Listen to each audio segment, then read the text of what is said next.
Good morning, it's John Ruffle, Saturday, the 4th week of Eastertide, and I've been trying to make bread during lockdown, and we've run out of yeast weeks and weeks ago, and so I have been making, or attempting to make, sourdough starter. Here's an example of one which is actually 2 weeks old. And I haven't used it yet. Almost got ready to use, and it was bubbling up nicely, and then I fed it and it just stopped. Now, this morning I see some bubbles in it, so it's just possible later today I can have a try to get that starter working. This one from May the 5th just looks like smelly porridge, to be honest with you. So I've never made sourdough bread before, but I love sourdough ever since the time when I was traveling up to Alaska, which I've talked about in past morning chats before I really gave my life to the Lord. But be that as it may, I do like making bread, and usually, I'll be honest with you, I make it with yeast with a bread machine.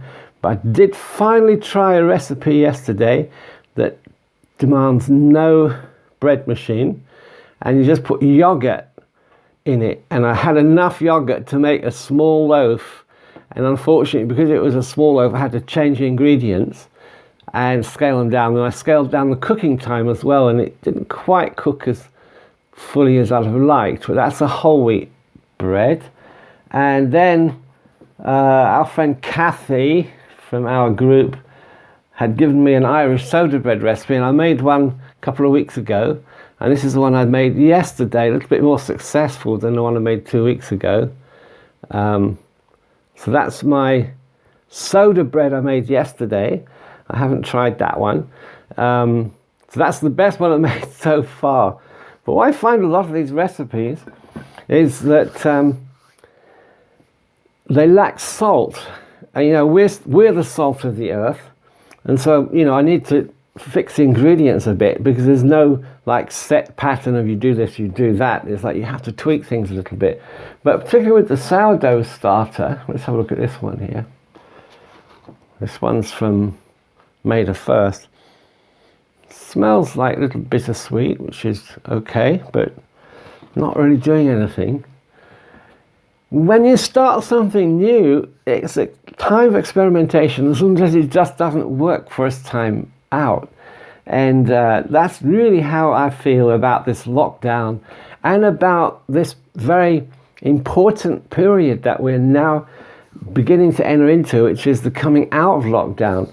And I'm thinking about our parish life and the life of Christians around the globe, but particularly our local parish life and our own charismatic prayer group, which I co-lead in Birmingham. So I feel a little bit like these pots of starter, that we have to experiment a little bit, and if it doesn't work, then start again. But I don't give up.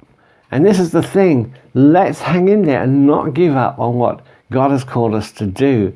Parish renewal isn't particularly easy, and that's why we have alpha groups. That's why the Ministry of Divine Renovation is working hard, and we have speakers and tremendous individual people like Sherry Weddell, who some of you might know. If you don't, then get her book, Intentional Discipleship.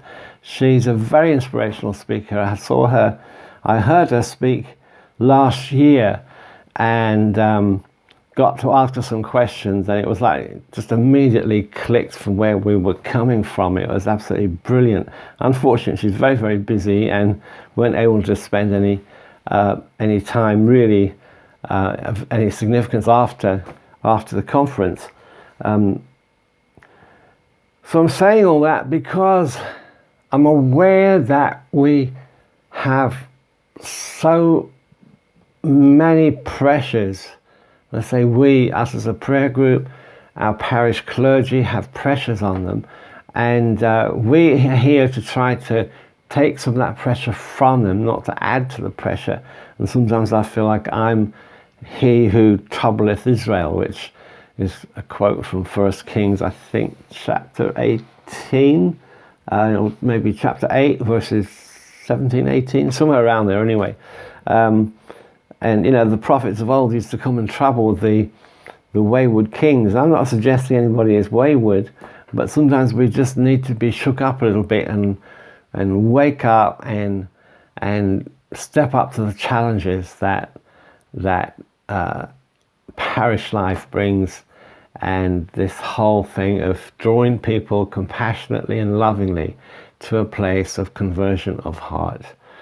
I've seen renewal work in parishes, admittedly in Anglican parishes in the past. I've seen it work in 2 parishes during the charismatic renewal, and I see no reason why, in some kind of modified form, the Holy Spirit isn't ready to do a new thing in our Roman Catholic parishes if we'll allow him to do it. And it won't be an exact repeat performance of what we've seen before. It will be something brand new, but it still will be the Holy Spirit initiating it.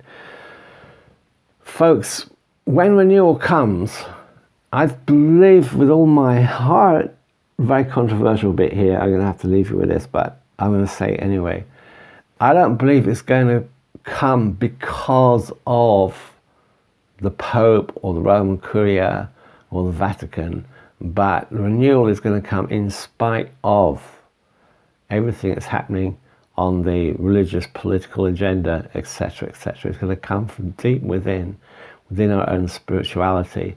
And certainly the Pope can help us develop and keep us on track with a genuine spirituality if he chooses to. But ultimately it's up to you and to me to seek God for ourselves and to say, Lord, start the work in me. And that's a little bit like our sourdough here. Lord, you know, start the work with my sourdough so that I can really make some nice bread.